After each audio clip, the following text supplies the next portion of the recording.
Hello and welcome back to Wine with Andy. I'm Andy. Today we're moving on from climate to look at the first of what's going to be a few of the essential building blocks of wine flavour. And that first one we're looking at is sugar, or dryness as it's often called in wine. Now dryness, between you and me, is a bit of a funny word for it because dry wines are still wet.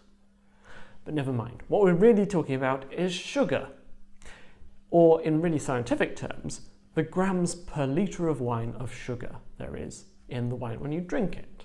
So a dry wine will have virtually no sugar, maybe 0, 2, whatever, very small amount of grams per litre of sugar. You then have this massive category of off-dry wines, which kind of taste a bit sweet. They might taste, oh, that's kind of very lightly sweet, or they might taste, that's definitely sweet. And then you have the really, really sweet stuff, the pudding wines, the dessert wines, and they have a lot of sugar in them, and they're obviously that sort of syrupy, sweet flavour.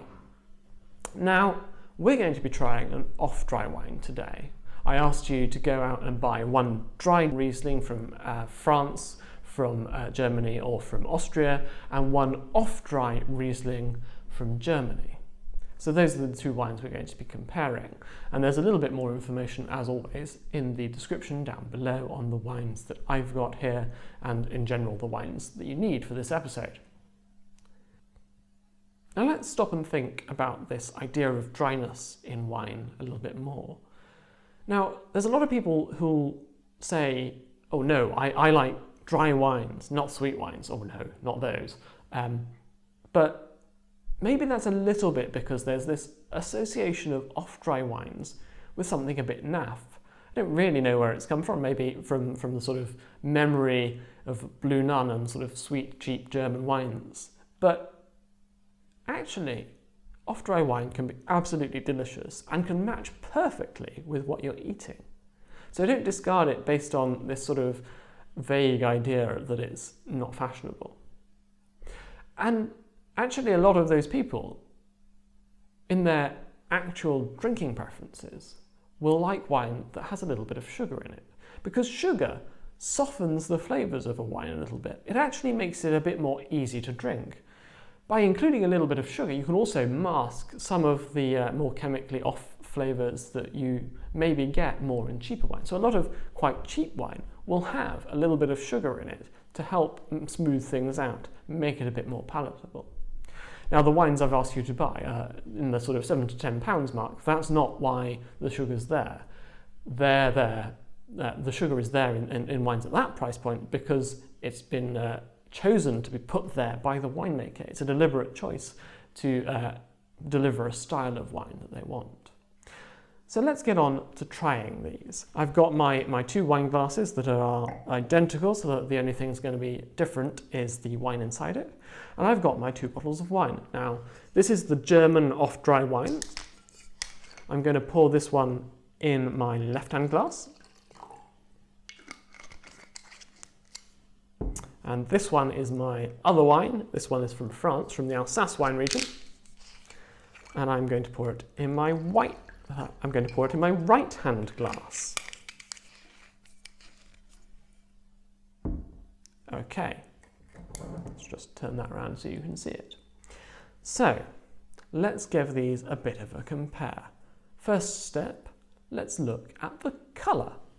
So we'll pick them up, we'll tilt them against our light coloured background, and I can see a little bit of colour difference. The wine from France is a little bit darker in colour. I did actually pour a little bit more of it in the glass, so that might be contributing to that. But there's not a huge amount.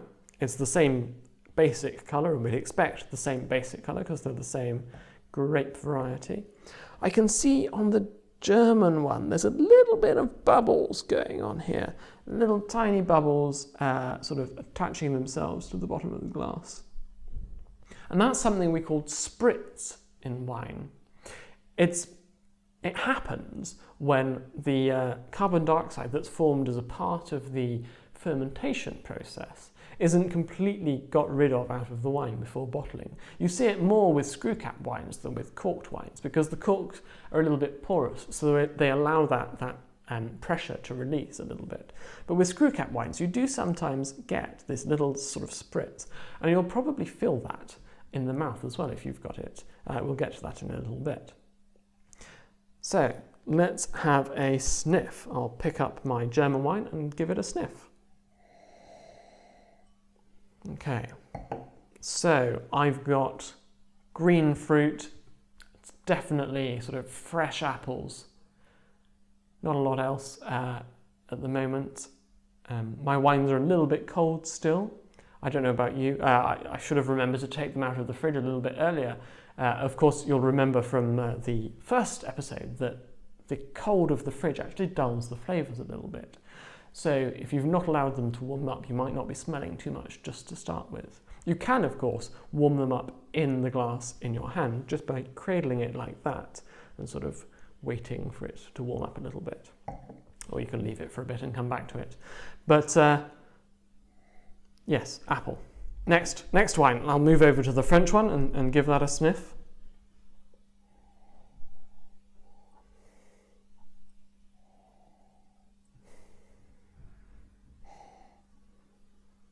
Very similar sort of appley fruit. Maybe a little bit of pear as well. It's, you know how apples and pears is a very slightly different flavour. A little bit more on that kind of peariness.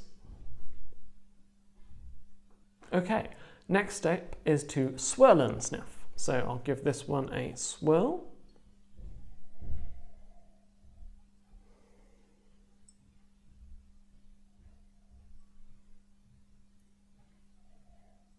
So very clean sort of green apple flavours. There's a little bit more going on as well. There's something a little bit nutty maybe in that one. And the French one, I've got more of that apple fruit, a little bit more pear as well. It's kind of like the smell you get if you're chopping up apples and pears to make a pie or something. And they're very, very similar though. And one trick that you can do if you've got a couple of wines that are very, very similar are to pick them both up and sort of smell them quickly one after the other. Now I'm going to do this on the table. Yeah, so very, very similar fruit flavours. And we kind of expect that. We've talked a lot about climate in the past couple of episodes, and these wines are both from countries that are basically the same latitude. So they have this very similar climates and very similar amounts of sunshine. So we wouldn't expect huge differences in sort of the kinds of flavours we're getting in terms of ripeness. So the fact that these are very similar in that regard is not a surprise. Now, let's get to putting them in our mouth. And we'll feel the sugar on our tongue, mostly as we put it first in the mouth. Now I'm going to start with the wine that is dry, so in my case, the French wine.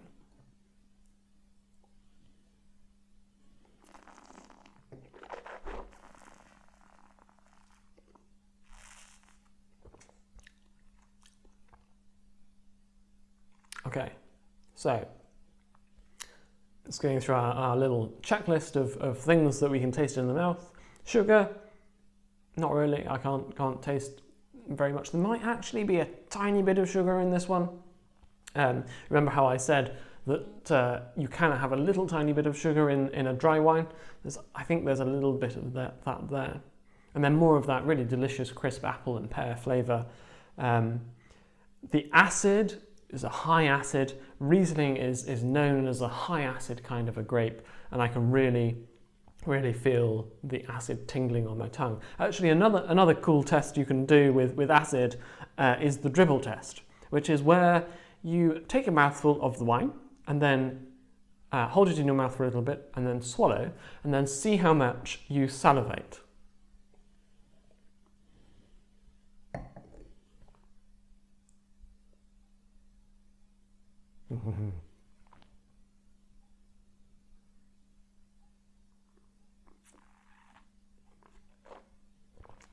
Okay. Yeah. There's a lot of dribble happening right now. I'm going to have to be careful or I'll be spitting everywhere. So let's move on to the sweet wine, or the off-dry, I should say. This one is the German.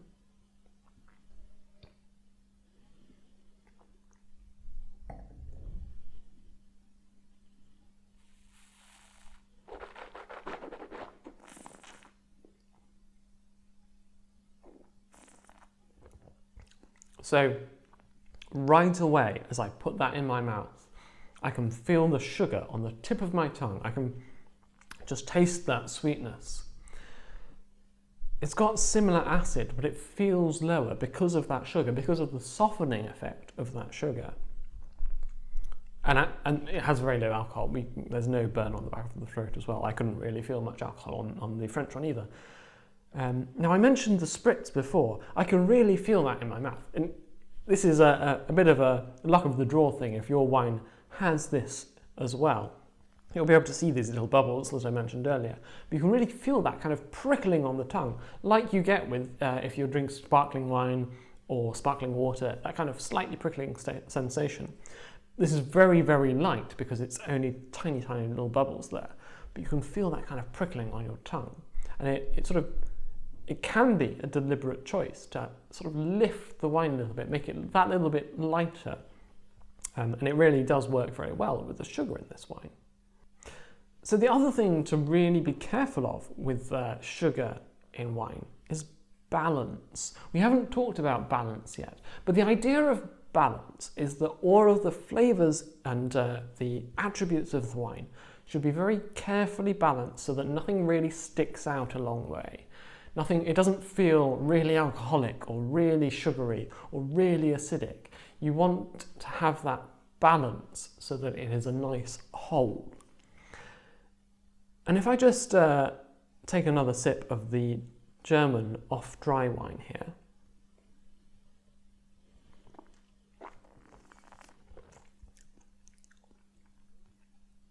I can really appreciate how the quite high level of acid, I could hold it in my mouth and do the dribble test again to just sort of see how the amount I'm going to salivate after that is pretty much the same. They're both quite high acid wines.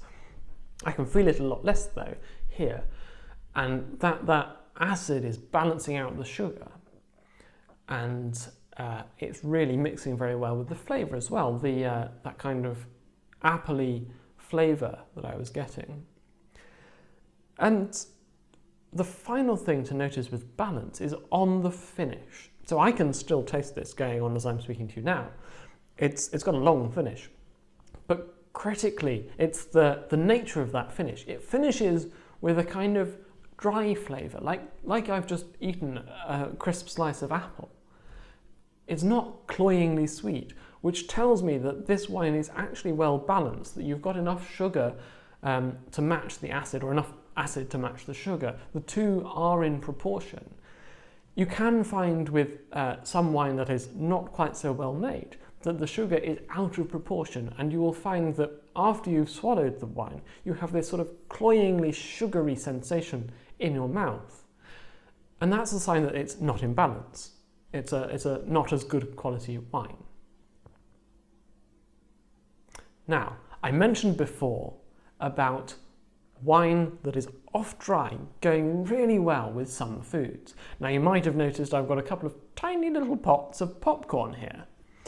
Now, one of them I've put just salt on, and one of them I've put a little bit of chili on as well. One of the things that's really good about sweet or off-dry wines is that the sugar can really take the kick out of some of the spice. It can match with it really well. So you will often find off-dry wines being recommended for pairing with spicy Thai, Indian even, Chinese food, where you've got that kind of heat. Now, if I have one of these salty popcorns,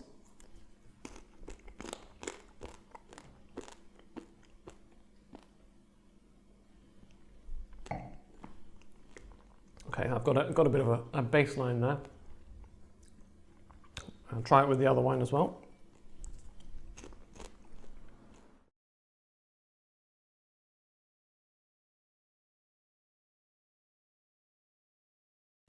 So that's one example of where you can match a off-dry wine with food really successfully. And you'll often find that where you get recommendations for food to have with an off-dry wine, it'll be something like a Thai curry, or spicy Chinese food, or a hot Indian curry. But that's not the only kind of food that you can have with an off-dry wine. If you think about all of the foods out there that you would have with a sweet accompaniment, you can get a guide of what might taste good with an off-dry wine. So think of things like cheeses. You'll often have cheeses served with grapes, or with some chutney that's got sugar in it, or with quince paste, again, quite sweet. So all of those things that go with those sweet accompaniments will work well with an off-dry wine. So this wine would work quite nicely with a really strong cheddar that you might have a quince paste with if you were in a fancy restaurant. And it also works with other dishes that have sweet aspects. So things like, if you think about duck with orange sauce, the orange sauce is quite sweet, and this wine would work quite well with that as well.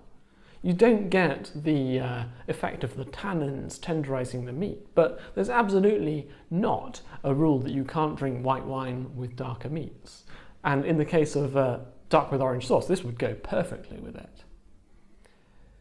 And part of the reason it would go perfectly is the acid in this. I mentioned Riesling is a high acid grape variety, duck is a fatty meat, and the acid helps cut through the fattiness. And actually, acid is what we're going to be looking at next time. So for next time, I want you to go out and try to find one high acid wine and one low acid wine. We're going to be looking at white wines, so more specifically what I want you to look at is one wine made from Viognier grapes and one wine made from Chenin Blanc grapes. Now, you should be able to find the grapes by looking at the labels. The country is up to you. You might remember that we did a tasting on climate. The first of these comparative wine tastings that we did was climate comparing two white wines. You'll have had a preference maybe between the hotter country or the cooler country. You can use that as a guide for where you go with this one. So I've got a couple of wines here that are from France. I've got a Viognier and a Chenin Blanc. The Viognier is from the south of France. The Chenin Blanc is from the Loire Valley in the middle of France. They're both from the same country though. You might prefer somewhere from a hotter place. So maybe South Africa would be a good place to look. Chile, Australia would be a good place to look for those sort of wines if you preferred the warmer flavours. You should be able to find something from somewhere, but just make sure that they're from the same country so that we're not dealing with that climate comparison that we've already had a look at. Now, I hope you enjoyed the tasting of the off-dry versus the dry, and I hope you got a few useful wine and food matching tips there as well. And I'm going to enjoy this off-dry Riesling now with the remainder of my popcorn. Cheers!